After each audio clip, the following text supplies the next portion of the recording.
요한복음 3장 22절부터 36절의 말씀 다시 교독하겠습니다. 그 후에 예수께서 제자들과 유대 땅으로 가서 거기 함께 요하시며 세례를 베푸시더라. 요한도 산은 가까운 에논에서 세례를 베푸니 거기 물이 많으니라. 그러므로 사람들이 와서 세례를 받더라. 요한이 아직 옥에 갇히지 아니하였더라. 요한은 제자 중에서 한 유대인과 더불어 정결 예수에 대하여 변론이 되었더니 근데 요한에게 가서 이르되 납비여 선생님과 함께 유단강 저편에 있던 곧 선생님이 증언하신 이가 세례를 베풀매 사람들이 다 그에게로 가더이다. 요한이 대답하이르되 만일 하늘에서 주신 바 아니면 사람이 아무것도 받을 수 없느니라. 내가 말한 바 안 나는 그리스도가 아니요 그의 앞에 보내심을 받은 자라고 한 것을 증언할 자는 너희니라. 신부를 취하는 자는 신랑이나 서서 신랑의 음성을 듣는 친구가 크게 기뻐하나니 나는 이러한 기쁨으로 충만하였노라. 그는 흥하여야 하겠고 나는 쇠하여야 하리라 하니라. 위로부터 오시는 이는 만물위에 계시고 땅에서 나는 이는 땅에 속하여 땅에 속한 것을 말하느니라. 하늘로부터 오시는 이는 만물 위에 계시나니 그가 친히 보고 들은 것을 증언하되 그의 증언을 받는 자가 없도다. 그의 증언을 받는 자는 하나님이 참되시다는 것을 인정하느니라. 하나님이 보내신 이는 하나님의 말씀을 하나니 이는 하나님이 성령을 한량없이 주심이니라.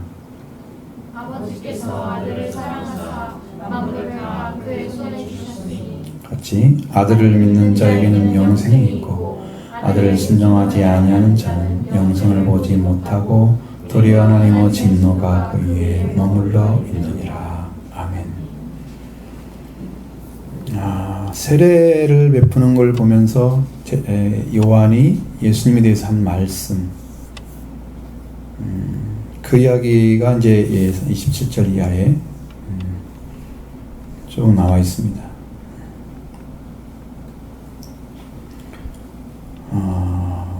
그리고 이제 31절부터는 예수 그리스도에 대해서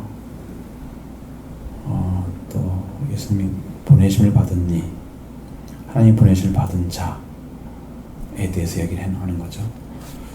한 가지는 세례를 베푸는 것이 요한부터 시작이 됐는데 요한이 세례를 베푸는 것이 하나님의 목적이잖아요. 사역이잖아요. 하나님이 맡긴 사역인데 그 사역을 예수님도 한다고 말이에요. 예수님은 세례 베푸는 것이 목적이 아니죠. 근데 예수님도 하고 있는 거예요. 그러니까 요한의 제자들은 이상한 거죠. 당신이 증언한 이가 지금 세례를 베풀고 있습니다. 그렇게. 그분은 물세례를 줄 뿐이 아니고 성령 세례를 줄 뿐이잖아요. 근데 물세례를 주고 있는 거예요. 근데 거기에 대해서 비판하는 게 아니고 받아들이는 거예요. 요한. 어떻게 받아들이냐 그러면 요한이 말하는 것은 만일 하늘에서 주신 바 아니면 사람이 아무것도 받을 수 없느니라. 이렇게. 자, 여러분이 무슨 어떤 일을 실행하고자 할 때 이것도 하고 저것도 하고 막 이렇게 할 수 있잖아요, 사람이. 근데 그런 일을 하는 것 자체가 사람들이 어떤 일을 했다고 해서 이게 하나님 일이고 무슨 어떤 뭐 성취했고 막 이렇게 말할 수 있는 거잖아요. 근데 그것이 결국 하나님이 주신 것이 아닌 것을 하면 그것은 실제로 어떤 역사가 안 일어난다. 그죠? 하나님이 그걸 받으시지 않는 거죠. 하나님이 준 게 아니기 때문에. 그러니까 많은 일들을 하는 교회들이 실제로 영적인 열매가 없는 이유가 뭐냐면 하나님이 원하시는 일을 하는 게 아니고 사람이 목적한 바를 행하기 때문에 열매가 없는 거죠. 참 어려운 게 그런 거예요. 교회가 유지가 되려면 교회에서 원하는 일들 이런 것들을 잘 하면서 신앙도 유지하는 거 이거 중요하잖아요. 한 가지가 빠지면 한 가지가 비어버리잖아요. 교회에서 많은 사람들이 모이게 되면 거기에 필요한 일들이 막 자꾸 생기죠. 예배당이 더 커진다고 하면 청소할 일이 더 많아지죠. 예를 들면 화단이 많다고 하면 또 할 일도 많아지죠. 자, 주차를 하려고 하면 주차장이 커지면 주차할 일이 많아지죠. 그건 누군가 나서 도와줘야 되잖아요. 음식을 하려고 하면 사람이 많으면 더 많아지죠. 봉사는 누구는 해야 될 거 아니에요. 그러니까 이것이 그냥 자연스럽게 일을 한단 말이에요. 그런데 그 일을 한 걸 가지고 하나님이 일을 했다 이렇게 생각한단 말이에요. 봉사의 어떤 직분을 감당하는 거지, 그게 어떤 하나님이 원하시는 일을 위해서 필요한 봉사지, 그 봉사가 그게 하나님께서 명령한 것을 어떤 이루는 그런 것은 아니란 말이에요. 수단은 아니란 말이에요. 또 방법론은 되지만, 그래서 이런 것들을 우리가 잘 구분하지 않고 이 말씀이나 이런 것들이 정말 하나님께서 주신 것이 아니면 받을 수가 없어요. 하나님이 안 받으시는 거죠. 이 땅에서. 우리가 가말리엘 선생님이 하신 말씀 듣잖아요. 예수를 믿는 자들을 받게 하는 자들을 향해서 뭐라고 합니까? 이것이 하나님이 주신 것이 아니면 뽑히지 않을 것이다. 그러니까 당신들이 그렇게 하는 것은 하나님의 일을 대항하는 일이 될 거다. 아주 주의해야 된다고 얘기를 했습니다. 지금 복음을 전하고 성령으로 지금 일하고 있는 사람들을 방해하면 하나님 일을 하고 있잖아요. 그분들은 이건 누구나 받아야 할 말씀이죠. 근데 그걸 방해하면 하나님이 주신 건데 니들이 방해하고 있는 거야. 니네 목적이 안 맞다고, 니네 신앙이 안 맞다고. 유대교와 예수 그리스도 신흥 종교, 당신은 신흥 종교 안 맞는단 말이에요. 예수님은 마치 자기들 보기에는 새로운 어떤 교주가 나타난 것처럼 메시아가 아니고 거기를 받게 하잖아요. 이건 아니야. 그런데 하나님을 방해하는 일을 행하게 된다는 거예요. 그걸 주의하라고 말하고 있습니다. 그래서 하나님이 하늘에서 주신 것이 아니면 사람이 아무것도 받을 수 없다. 하나님이 원하시는 일이 아니라면 처음부터 안 하는 게 나아요. 아예 안 하는 게 나아요. 시작해가지고 이상한 열매를 맺어주거나 그러면 더 문제죠. 시작이 안 되는 게 다른 열매를 안 맺게 만드는 방식이에요. 시작을 안 하는 것이.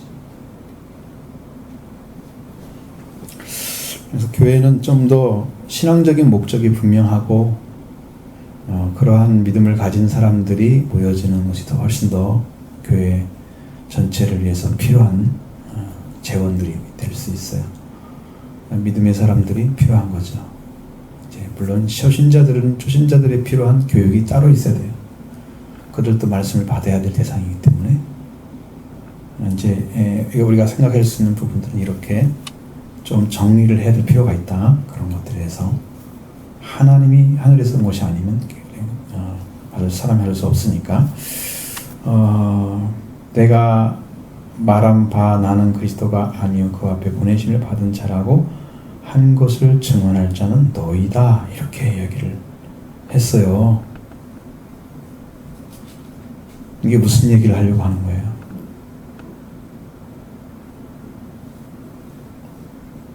자, 분명히 그리스도가 아니라고 부정하죠. 사람들 속에 마치 메시아처럼 갑자기 등장해서 회개를 외쳤던 요한에 대해 사람들은 저가 메시아인가 이렇게 보는 사람이 있었단 말이에요. 당시에 실제로 있었단 말이죠. 그러니까 나는 메시아가 아니다 라는 것을 증언할 자, 그의 앞에 보내심 받은 자일 뿐이야. 그것을 위치할 사람이 너희다. 제자들한테 얘기한 거죠. 요한은 제자들한테. 그게 맞는 이야기죠. 그렇게 해줘야 되죠. 사람들이 오해하지 않도록 하기 위해서. 요한이 말했던 그 메시아는 저분이고 여기는 그 앞에 보내심을 받은 자입니다 라고 얘기를 해준단 말이에요. 그렇게 정확하게만 해줘도 혼돈이 없겠죠? 그러면 예수 그리스도를 따라가라고 말하는 거죠. 예수님 따라가라고. 그렇게 해야 됩니다.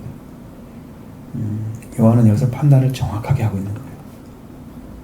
요한은 아직도 예수님이 말씀하시고 일하고 있는 그 현장에서 세례를 베풀고 있었잖아요. 근데 아직도 요한은 잡혀들어간 상태가 아니었어요. 감옥에 있지 않은 상태이기 때문에 가능했던 일이죠.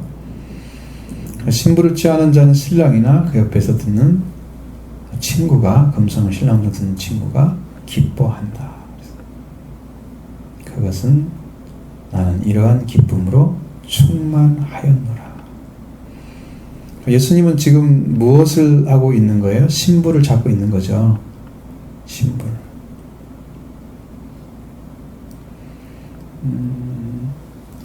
자, 예수님이 신부가 되려고 하면 여러분 물세례 가지고 안 돼요. 물세례 가지고. 성경에서 물로 씻어 말씀으로 깨끗하게 하사 그렇게 돼 있잖아요. 물이 시작이지만 깨끗하게 한 것은 말씀이에요. 그렇죠? 그러니까 완성은 말씀으로 이루어져야 돼요. 정결함이 오지 않는단 말이에요. 이거 하나 가지고는 물세례 준 걸로 이게 지금 마치 신부가 다 예수님이 신랑으로 찾아진 것처럼 그렇게 생각하면 안 되는 거예요. 근데 신부를 취하는 자는 신랑이나 서서 그 친구의 음성을 듣는 친구가 크게 기뻐한다. 아, 드디어 이제 신랑이 되는 거구나. 너는 신부를 맞이해서 신랑이 돼서 이제 새로운 가정이 꾸려지는구나. 이걸 듣는 친구가 아, 너 참 잘했어. 참 축하해. 그러면서 아, 우리 친구가 이렇게 참 결혼을 잘했네. 기뻐하는 거 있잖아요. 그런 기쁨을 이 예수님이 하시는 일을 보면서 자기는 그걸 느끼고 있다는 거죠. 네, 그런 기쁨은 뭐 느낄만 하겠죠. 왜냐하면 지금 뭔 일을 하고 있어요, 예수님도?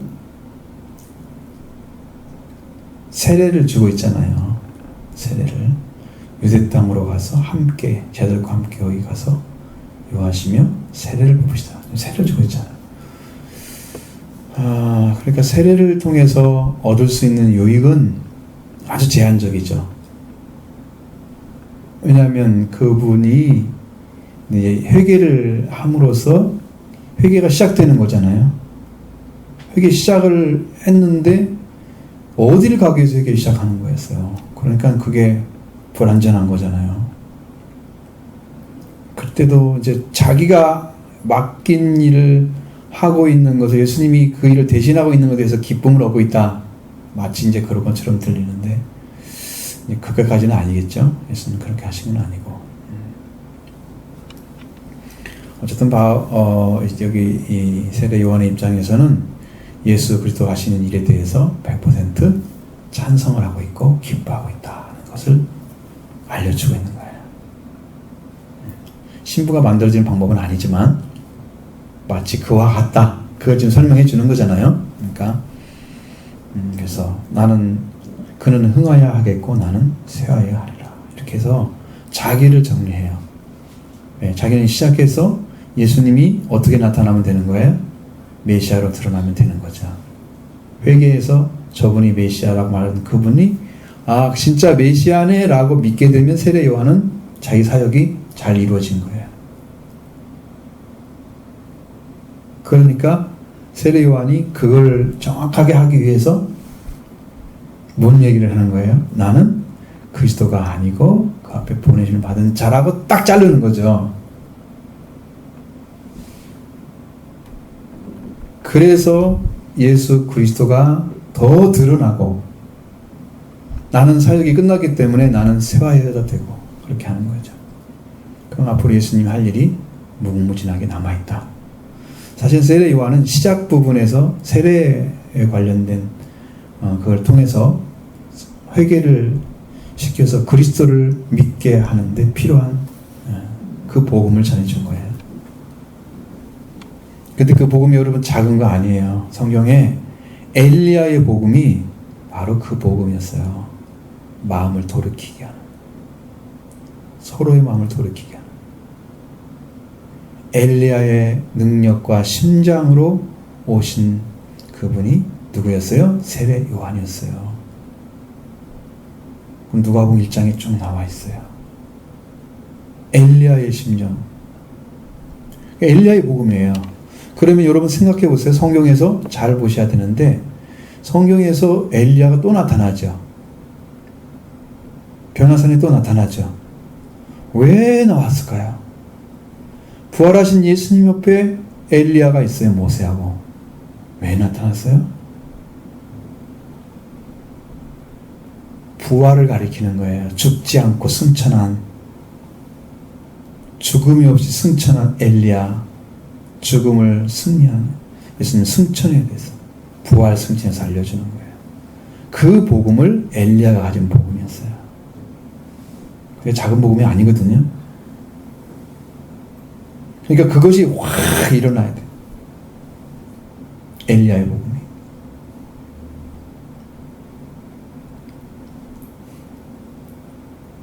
죽음을 이긴 거죠. 죽음을 이긴 자만이 영생을 얻을 수 있습니다. 죽음을 이긴 자. 죽음을 이기려면 뭘 이겨야 돼요? 죄를 이겨야 하잖아요. 기본적으로. 죄부터 생겨서 죽음을 이긴 자예요. 그러니까 죽음이 없이 올라갔으니까 죽음을 이긴 거죠.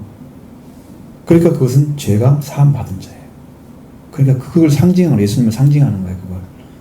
그래서 변화산에서 오셨는데 그 모습이, 예수님 모습이 얼마나 화려하고 빛이 강한지 그 모습 속에 다 압도당하죠.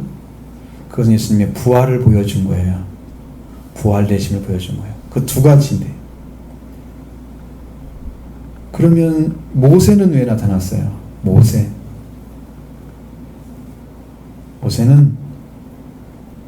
하나의 십계명이 모세가 준 계명 중에 하나님 받은 계명 중에 최고의 계명이에요. 십계명을 받아가지고 그 계명이 완성이 되면 그 계명이 바로 사랑이 나타나는 거예요. 사랑이에요. 오순절에 나타난 사랑의 회복은 십계명의 완성이에요. 십계명이 완성되면 그 사랑이 회복돼요. 그러니까 그걸 이룰 분은 예수님밖에 없어요. 그 두 가지가 나타난 거예요. 거기에 부활 그리고 사랑. 완성이에요. 충분히. 이 엘리야의 복음이 작은 복음이 아니라는 걸 지금 말씀드리는 거야. 그러니까 그게 예수님도 세례 요한이 엘리야가 과연 오리라는 그 엘리야가 와서 사람들이 임으로 대우하였다 그랬죠. 그 임으로 대우를 받았던 그 요한.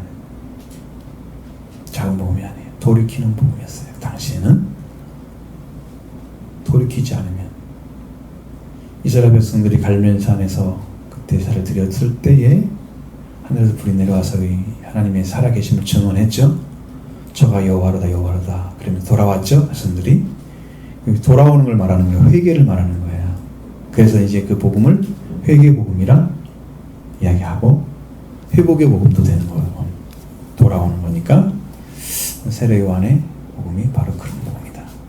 이제 세례 요한은 이제 예수님께서 드러나게 되면, 메시아로 드러나게 되면 자기는 쇠하여야 돼요. 이제 사라져셔야 돼요.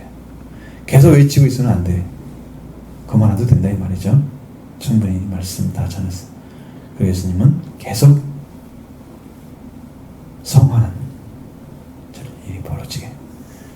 예수님이 하신 일이 사실은 그가 메시아이기 때문에 그가 하신 일 자체가 시작부터 끝까지 하나님 나라에 연결되는 거니까 그 세례 요한의 전한 복음보다 이 예수님 복음이 너무나 완전하고 크기 때문에 이걸 가져야 되거든요. 여기를 가야 되거든요. 자.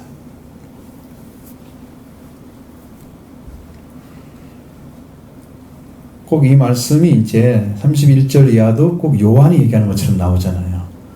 앞에서 은흥해야 되고 나는 회화해야 하리라 이렇게 딱 하고 끝났는 것 같은데 또 연결되면 똑같은 말이 나온단 말이에요. 보면 이로부터 오시는 이는 만물 위에 계시고, 땅에서 난 이는 땅에 속하여 땅에 속한 것을 말하느니라. 자, 이거 잘 보셔야 돼요. 이 말이 무슨 말이냐면 위로부터 오시는 이가 어디에 있다고요? 만물 위에 계신다고 그랬잖아요. 그러니까 만물 위에 있다는 것은 만물에 속하지 않았다는 것입니다.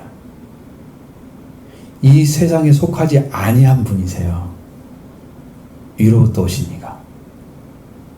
예수님은 이 땅에 속한 분이 아닌 거예요. 그 땅에서 난 이는 땅에 속했잖아요. 땅에 속한 말을 가지고 있잖아요. 말이 질이 다른 거예요. 질이. 하나님께로라는 말씀을 받은 것은 하나님께로 온 자만이 전할 수 있는 거예요. 예수님은 하나님께로 온 진리를 가지고 있었어요. 말씀을. 그래서 예수님의 말씀이 하나님의 말씀인 거죠. 우리가 예수님 말씀을 하나님 말씀이라고 하지 예수님 말씀이라고 말하지 않잖아요. 되게 다 통틀어서 하나님 말씀이죠. 그러니까 뭐 예수님 말씀하셨습니다 이렇게 하긴 하지만 예수님의 말씀이라 따로 구분하지 않습니다. 하나님의 말씀이라 그럽니다. 위로부터 나셨기 때문에 하나님을 가지고 오셨어요. 그 예수님은 듣는 것을 말씀하신다고 그랬잖아요. 그렇죠? 내가 내 말을 하는 것이 아니고 나는 아버지가 주신 듣는 대로 나는 말한다. 그러니까 예수님은 듣는 것도 아버지 말씀이고 가져온 것도 아버지 말씀이고 땅에 속한 분이 아닙니다. 그 권위를 인정해 드려야 여러분이 믿어집니다.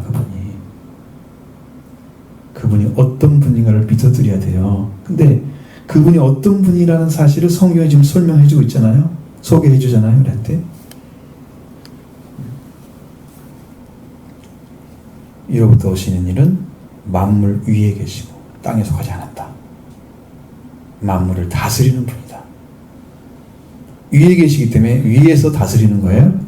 빛은 항상 위에 있어야 밝게 비치는 거예요. 땅에 있다가 딱 비춰요. 이게 잘 안 돼요. 이거 이렇게 아래서부터 빛이 올라오면 되게 기분 나빠요, 여러분. 빛이 세게 올라와 봐요. 눈 뜨고 다니겠어요? 못하네요. 근데 위에서 빛이 있으면 부담 없어요. 그렇죠? 항상 빛은 다스리는 위치에 있는 거예요. 있어야 돼요. 등경도 어디 있어야 돼요? 등잔 위에 있어야 돼요. 그래서 집안 모든 사람들이 비추는 자리에 딱 만들어 놓고 거기다 딱 놓은 거예요. 위에 있으니까 비추는 거예요. 예수님은 빛이거든요. 생명의 빛이거든요. 이걸 그대로 비치려면 그 자리가 위에 있는 거예요. 그래서 다스리는 자예요. 하늘에서부터 오시는 이는 만물 위에 계시나니 또 말씀하고 있죠. 위에서부터 오시는 이 만물에 계시고 그랬죠. 그 다음에 또 하늘로부터 오시는 이는 만물 위에 계시나니. 자, 여러분 만물 위에 계시는 분이세요. 여러분들이 하나님께 태어나면 여러분 스스로의 영적인 그 생각 딱 나한테 들어오는 마음은 나는 땅에 속한 자가 아니야 라는 걸 알아요. 영이 알아요. 그래서 세상과 구분하고 싶은 거예요. 세상에 속하지 않고 싶은 거예요. 영이 알기 때문에 그런 거예요. 내가 뭐 스스로 구분하는 게 아니에요. 스스로 구분하면 언젠가 섞일 수가 있어요. 근데 성령께서 하셔가지고 한 것은 섞여지지 않죠. 내가 성령을 배신하지 않는 한 섞여지지 않아요. 위에 있어야 돼요. 예수님은 만물 위에 계셨습니다. 하늘로부터 오셨기 때문에. 여기서 이제 하늘 위로부터 하늘로부터 오시는 이 위로부터 오시는 이 똑같은 말이잖아요. 위가 하늘이라고 말씀드렸죠. 그 두 가지 단어를 쓸 때는요 똑같은 단어를 쓰지 않아요. 항상 응? 다른 단어를 바꿔서 쓰는 거야. 그거 의미 차이 없어. 똑같은 말이야. 하늘로부터 오셨다 이 말이죠. 위로부터 하는 말도 만물 위에 계시니 그가 친히 보고 들은 것을 증언하되. 자, 예수님은 어디에 속한 말씀을 하셨겠어요? 오셔가지고 하늘에 속한 말씀을 하셨겠죠? 사람들이 알아들을까요? 못 알아들었다고 말이죠. 알아들을 수가 없는 거죠. 없었습니다.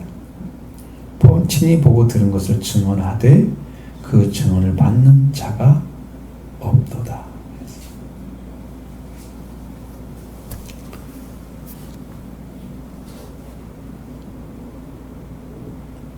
요한복음의 특징 중에 하나는 또 한 가지 말씀드린 것처럼 하나님께 속한 자만이 어떻게 한다고요? 하나님의 말씀을 듣나니. 그러니까 먼저 하나님께 속한 자로 돌아와야 말씀이 들려지는 거예요. 말씀을 들어야 하나님께 속한 것이 아니죠.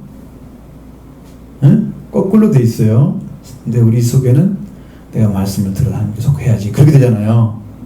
그러니까 아까 말씀드린 것처럼 내가 내 안에 주님 오시면 내가 되겠지 그랬지만 내가 주님 안에서 죄 문제, 사망의 문제 해결해야 주님이 나의 주인 되시는 건데 거꾸로 가고 있는 거야. 그래서 이 문제가 해결할 점이 없다. 그렇게 보는 사람들은 신앙도 여러분 바꾸셔야 됩니다. 방향이 달라졌어요. 다른 거예요.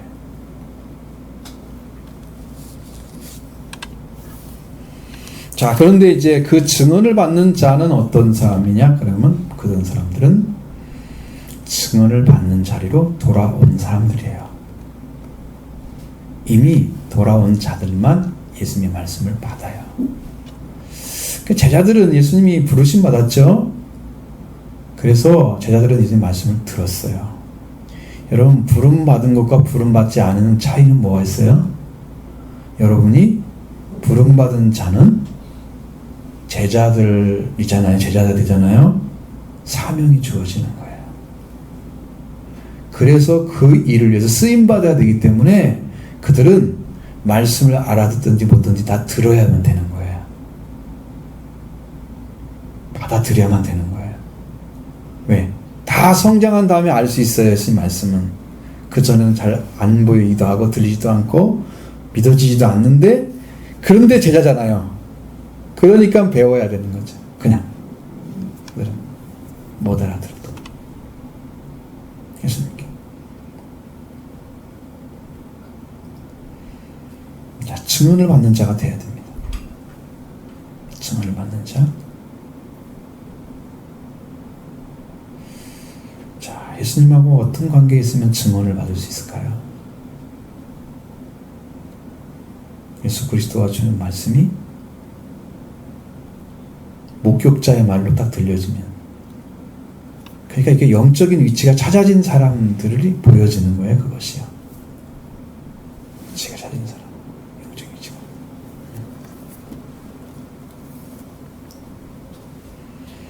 그렇게 예수님의 말씀의 증언을 받게 되면 하나님이 참되시다. 아, 너는 진실해. 너는 진실해. 그래서 도장을 딱 찍어줘요. 들었기 때문에 한번 벌써 온 거잖아요. 그 다음에 하나님이 또 인정해 주시는 거예요. 도장을 찍어줘. 그래서 완전한 거예요. 우리가 피로 의롭다함을 얻죠? 부활로 인치는 것도 같은 거예요. 우리가 성령을 받으면 우리가 영생 얻은 걸 인치는 거예요. 보증이 되는 거예요. 요즘 보증인 세우잖아요. 자, 이것이 이건데 이것을 확실히 이거 맞아. 그런데 또 틀렸다 할 경우에 다른 사람이 그걸 이거 맞습니다라고 이야기해 줄 사람 필요해. 보증인을 세워. 자, 그러니까 내가 지금 영생 얻은 게 맞는 사람한테 부정해. 그러면 봐, 이 사람한테 얘기하잖아. 이 사람도 내 영생 얻었다고. 성령이 인침 딱 주는 거야. 성령 받으면 그게 인치돼요. 그거 같은 거야. 같은 거야. 예수님의 말씀을 받았기 때문에 이미 한 번 얻은 거잖아요. 들었기 때문에. 근데 하나님께서 참되다 해서 다시 한 번 도장을 찍어주는 거예요. 이렇게 되면 안 넘어지고 완전하게 세워지는 거예요. 말씀이 온다는 거, 그 여러분 추상적인 거 아닙니다. 실제로 옵니다. 실제로. 그 말씀이 열려서 오면 여러분이 뭐 그냥 정말 깜짝 놀랄 정도로 많은 분들이 회개하고 돌아올 거예요. 말씀이 많이 오면. 이제 권능도 다 입혀주시고요. 다음에 하나님이 보내신 이는 하나님의 말씀을 하나니 이는 하나님이 성령을 한량없이 주심이니라. 자, 성령을 언제 부어주시느냐 그러면 제가 경험할 때는 말씀을 받는 사람이 있으면 부어주세요. 그리고 거기서 하나님의 말씀이 다 흘러나와요. 생명수 샘이 흘러나와요. 살리는 말씀이 흘러나와요.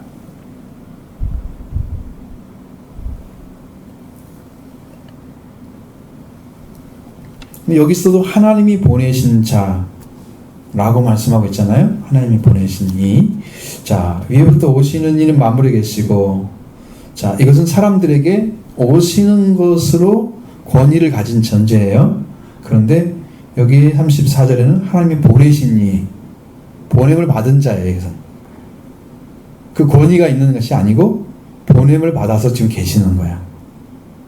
그럼 하나님이 보내신 자만 뭐를 가지고 있을까요? 하나님의 말씀을 가지고 있어요.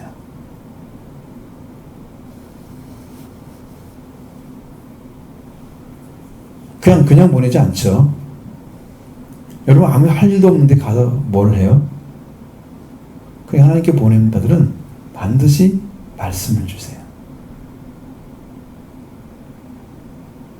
그 말씀을 하게 되는데 그때 하나님의 성령을 한량없이 주십니다. 그래서 은혜가 정말 안 되는 말씀을 받는 사람이 있으면 거기에 성령이 일을 하세요. 계속 말씀을 하고 해도 끝이 없어요. 왜? 성령을 한량없이 주니까요. 그 대화가 마칠 때까지 계속 성령이 운행하세요. 영적으로. 여러분들 성령 반대까지 가셔야 됩니다. 그래서 성령이 주신 말씀을 받을 준비가 되어 있어야 됩니다. 회개하지 않고 말씀만 듣고 어떻게 해보겠다, 그것은 불가능합니다. 들려졌으면 그걸 가지고 회개를 해서 그 자리, 주신 말씀을 받은 자리에까지 올라와야 돼요. 회개하고. 그래서 그 말씀이 나는 이루어져야 비로소 내가 그게 말씀을 들을 수 있는 자리를 찾은 거예요. 그러면 그런 말씀들은 이제 다 들려와. 응? 찾았기 때문에 자리를. 근데 이것도 안 찾고 말씀만 들으려고 해서 말씀으로 성장하려고 하는 사람들은 한계가 반드시 와요. 더 이상 안 되네? 왜 이게 안 되지? 전에 말씀 들려오고 잘 믿어주고 있게 됐는데 왜 여기가 딱 멈춰주고 안 가지? 회개를 안고 들으니까 멈춰지는 거예요. 거기서. 회개하고 주 앞에 진실하게 엎드려서 아무것도 모릅니다. 나는 하나님 가르쳐달라고. 나는 너무 무지하다고. 나는 너무 무능하다고 함께 자신을 내려놓고 외쳐. 하나님 날 도와주시라. 그렇게 제게 겸손한 자리에 섰을 때 하나님이 은혜를 베푸시는, 그때 말씀을 내려주시는 거예요. 그 겸손한 자리를 찾아내는 것이 여러분이 할 일이에요. 말씀을 받는 자리를 찾은 거예요. 그래야 은혜를 계속 주시죠. 응? 그 자리를 찾지 않고 말씀만 들어서 될 것 같죠. 말씀이 안 들려오는 사람이 말씀을 듣는다고 뭐가 요익이 되는 줄 알아요, 쉽게? 그건 무슨 의미냐면 말씀을 듣지 말라는 뜻이 아니고 말씀이 들어서 여러분한테 아주 작은 것이라도 들어왔잖아요. 그걸 붙잡고 기도하라는 얘기입니다. 마음에 들어왔으면 그걸 붙잡고 그 말씀이 이것이 있었는데 하나님 나도 내 안에 이루어지도록 해달라고. 그래서 기도하라는 거죠. 그 기도가 이루어졌을 때 내가 이제 원하는 자리를 찾아지게 하나님께서 은혜를 주시는 거예요. 회개를 통해서 죄사함도 주시고 이런 은혜를 좀 주셔서 그 다음에 그 자리에 딱 가보면 이 말씀이 이제 완전하게 믿어져. 들려져 이제.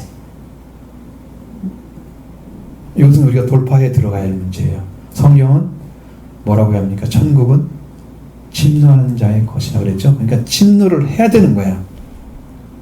그냥 하나님 나라를 달려갈 때 여러분이 싸우는 사람처럼 남의 걸 훔치는 것처럼 마치 강력하게 저돌적으로 싸워야 되는 거란 말이에요. 그래야 천국을 얻을 수가 있어요. 얌전하게 가는 거 아니에요. 얼마나 기도하고 얼마나 그것 때문에 정말 힘들어하고 고통당하고 그러면서 찾아낸 건데 듣는 사람들 쉽게 그냥 갈 수 있는 어떻게 생각해 마치 그냥 말씀만 들으면 되는 줄 알고 여러분 안에는 죄와 싸워야 할 것이 없고 여러분 안에 뭐 다 깨트려져 있습니까? 말씀 들으니까 여러분 심령이 다 깨져가지고 말씀에 순종할 준비가 다 되던가요? 듣는 건 좋아. 나 듣는 거 내가 공부 말씀 듣는 게 나쁘다는 게 아니라니까 지금 그걸 가지고 안 이루어진 거 알잖아요. 그러니까 거기로 버텨가지 말라는 거죠. 내 말은 그게 안 된다는 거죠. 그걸로 그 변화를 못 입잖아요. 계속 그 신앙이 왜 이러지? 그게 아니야. 한 단계를 넘어서 하는데 못 넘어서 지금 거기서 멈추고 있는 거거든. 이제 그것을 지금 안 하고 있으면 이제 계속 걸림돌이 되는 거야. 그게 여러분 믿음으로 영접하고 말씀 가지고 고백하고 주의 은혜를 구해서 여러분 찾으시기 바랍니다. 그 자리 찾으시면 다 주실 거예요. 다 주실 거예요. 저는요 찾았을 때 안 준 적이 없어요. 주님이 뭐라도 주세요 하면 기도하면 뭐라도 마음의 평화라도 찾아주세요. 아무것도 없이 빈털터리 간 적은 없어요. 기도하면 짧게 기도해도 마찬가지야. 주님 앞에 진실하게 해봐. 그게 안 되는지 다 되지.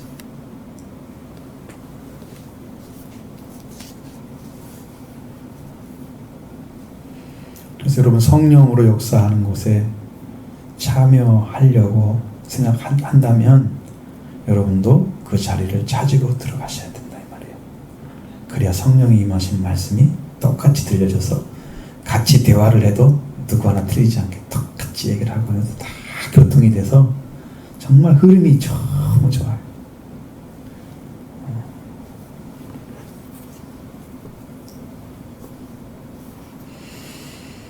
자, 그 다음에 아버지께서 아들을 사랑하사 만물을 다 그의 손에 주셨다. 그래서 아들을 믿는 자는 영생이 있고 아들에게 순종하지 아니한 자는 영생을 보지 못하더라는 신호가 그의 머물러 있느니라. 자, 여러분 앞에서 말씀드린 것처럼 만물 위에 계신다 계속 하시고 있잖아요. 만물 위에 계시니 만물 위에 계시고 만물 위에 계시니. 자, 그 만물 위에 계신 그분이 여기서는 뭐라고 나타나요? 아들로 나타나잖아요.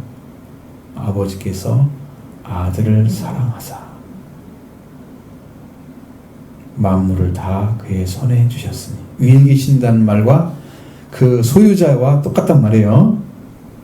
위에 계신 분은 그 위에 계시지 그 아래 속해서 같이 들어가지 않아요. 자, 우리가 하나님의 창조물을 받았어요. 창조를 받았어요. 그러면 하나님께서는 우리를 만물을 관리하고 다스리는 자 되게 하시는 거예요.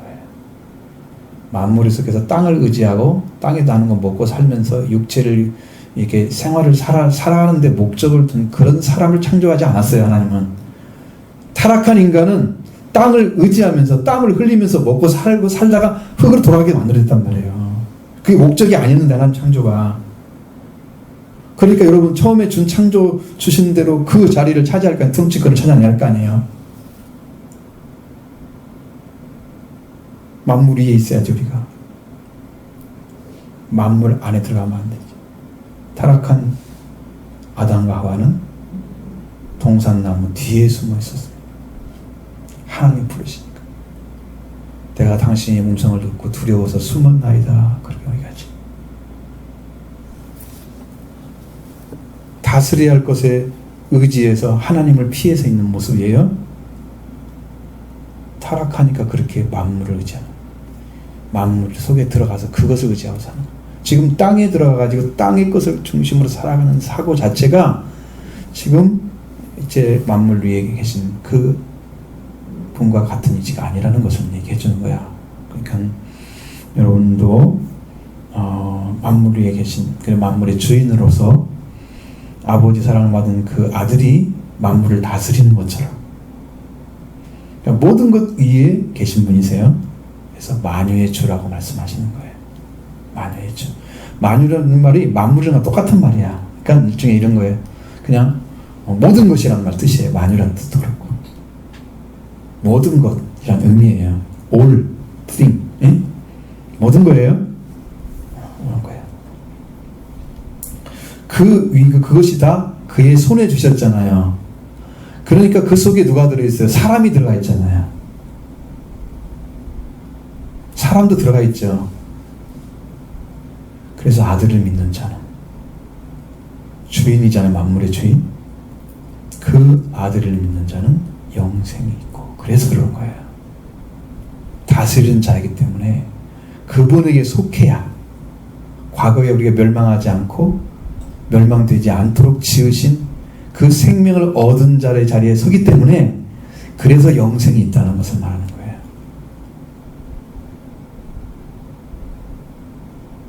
창조할 때 원래 죽음을 주지 않았어요. 하나님은 그 위치를 찾아낸 거죠. 아들을 통해서.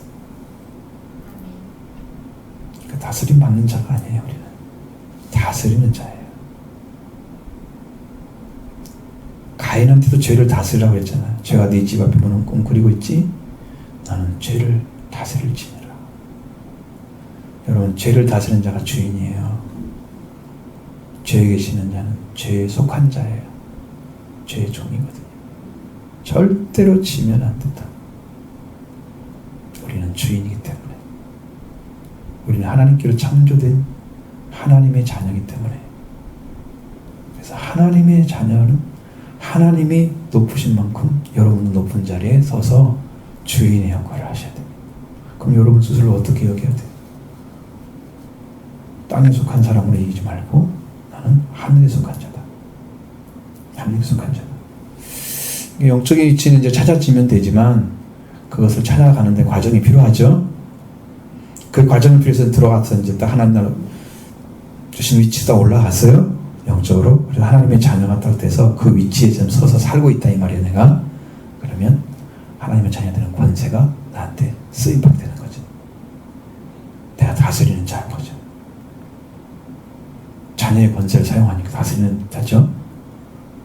이게 회복이 안 되면 난 다스림 받는 자에 있는 거예요. 성경에서 막 율법 아래 있다. 맨날 그거 다스림 받는 자야. 응? 죄의 다스림 받고 율법의 다스림 받고 죄인이죠. 똑같은 자리에요. 거기가. 그래서 만물의 주인 다스리는 자에게 속해서 그를 믿게 되면 영생을 얻지만 아들을 순종하지 아니하면 영생을 볼 수가 없대요. 그러니까 이것은요 열리지 않는다는 거예요. 영생이 그에게 그가 갖도록 그가 그걸 가져갈 수 있도록 열려지지 않는다는 거예요. 아들을 믿지 않으면. 이것도 다 믿음에 관련되어 있죠. 여러분 믿음이라는 것은 여러분을 살리고 죽이는 키와 같은 것입니다. 회개도 말씀을 믿음으로 회개가 이루어지는 거예요. 안 믿으면 그 왜 돌아가는지 모르고 회개가 이루어질 수가 없어요. 그래서 믿음이 그렇게 중요한데 이 믿음을 갖는데 여러분 충실해야 소망도 생기고 나중에 사랑까지 올라갈 수가 있게 되는 거예요. 이 기초가 안 되면 위는 몰라요. 말을 해도 영적으로 이해가 안 돼요.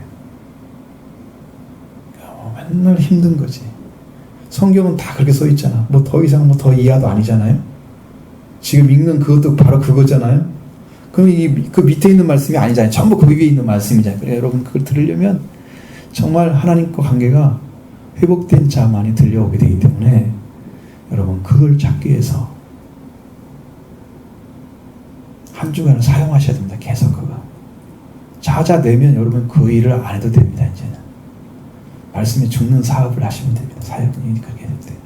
그 전에는 그걸 해야 됩니다. 반드시 해야만 그게 통과가 돼야만 그 다음에 갈 수 있어요. 잊어버리고 또 그냥 가가지고 집에 가가지고 또 딴짓 하지 말고 그냥 옛날 살던 삶도 살지 말고 내가 이걸 어떻게 찾아낼 건가 말씀을 쓰는 자리를 그걸 여러분 정말 골똘히 생각하시고 영적으로 생각하시고 찾아내기 위해서 기도하시고 하나님 나도 그 찾기를 원합니다 소원하시고 간구하십시오.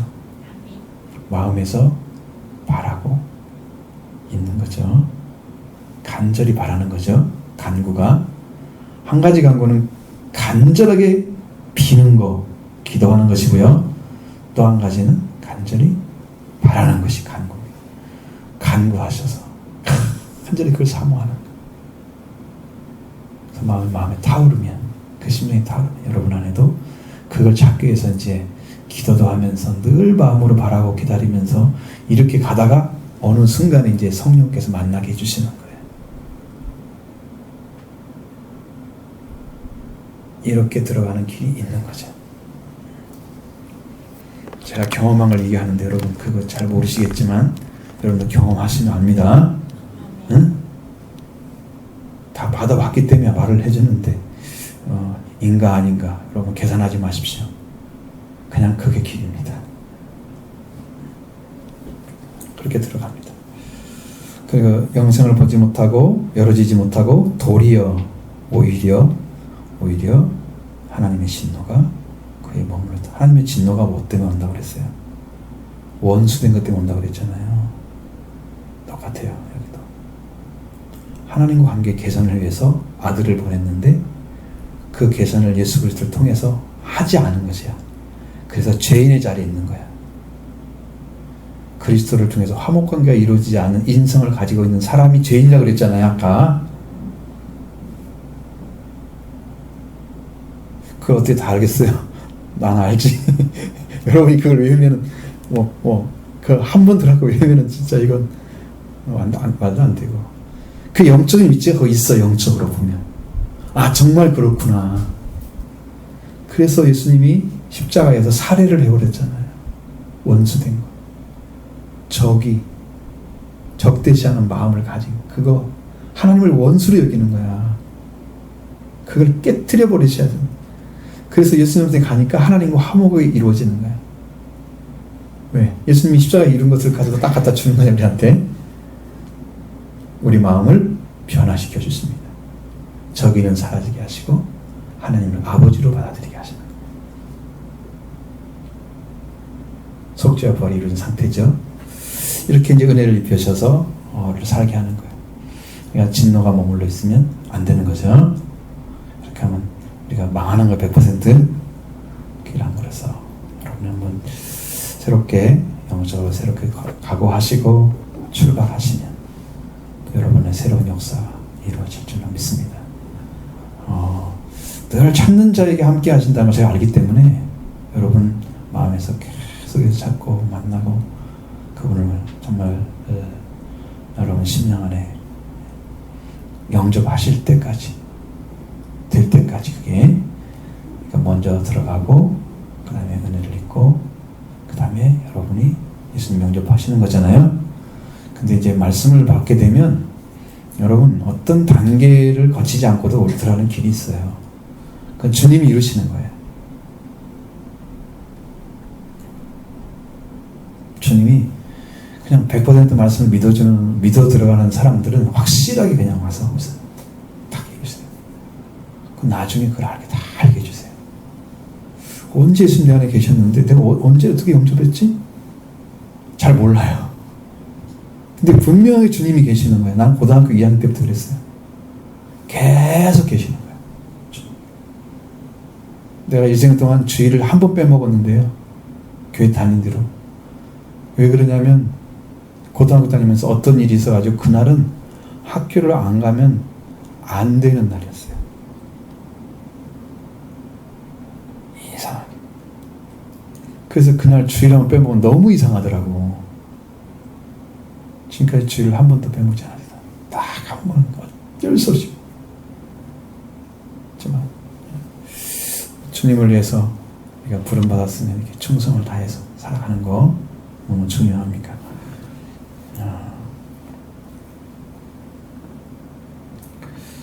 주님의 은혜를 여러분 충만히 받고 여러분 주님 안에 다 있으니까 답이 예수 그리스도 만날 때까지 달려가시기 바랍니다. 주님은 이미 오늘 때 여러분한테 영으로 오셨습니다. 그걸 믿는 자만 구원을 입습니다. 안 믿으면 일 안 하십니다. 믿으시기 바랍니다. 그냥 믿으면 됩니다. 아무 조건 없습니다. 예수님은 여러분한테 죄가 있기 때문에 죄를 씻어주러 온 거지, 죄가 있기 때문에 죄를 씻음 못 받는 사람이 있으면 안 되잖아요. 죄를 씻음 받기 위해서 죄가 있기 때문에 예수님 오셔서 씻어주는 거예요. 그걸 인정만 하면 되는 거예요. 그게 받아들이는 거예요. 주님, 나는 죄가 있어 주님이 필요해요. 그걸 인정하는 거거든요. 그거보다 쉬운 거 없죠. 근데 내가 죄인 안 되고 싶으면 자꾸 예수님 거부하는 거지. 나는 죄인이 아니에요. 나는 영감하게 잘 살아서 난 죄가 없어요 라고 생각하면 도덕적인 관점에서 그렇게 보면 안 되는 거예요. 우리 영적으로 이미 죽은 자이기 때문에. 육신은 잘 살고 있을지 모르지만 육신이 잘 산다고 해서 영이 구원받는 거 아니에요. 도덕군자가 하늘나라 들어간 거 아닙니다. 예수님의 피만이 그를 살 수 있습니다. 오직 주님이 여러분을 구원하십니다. 그것밖에 없기 때문에 여러분 그렇게 들어가시면 됩니다. 할렐루야.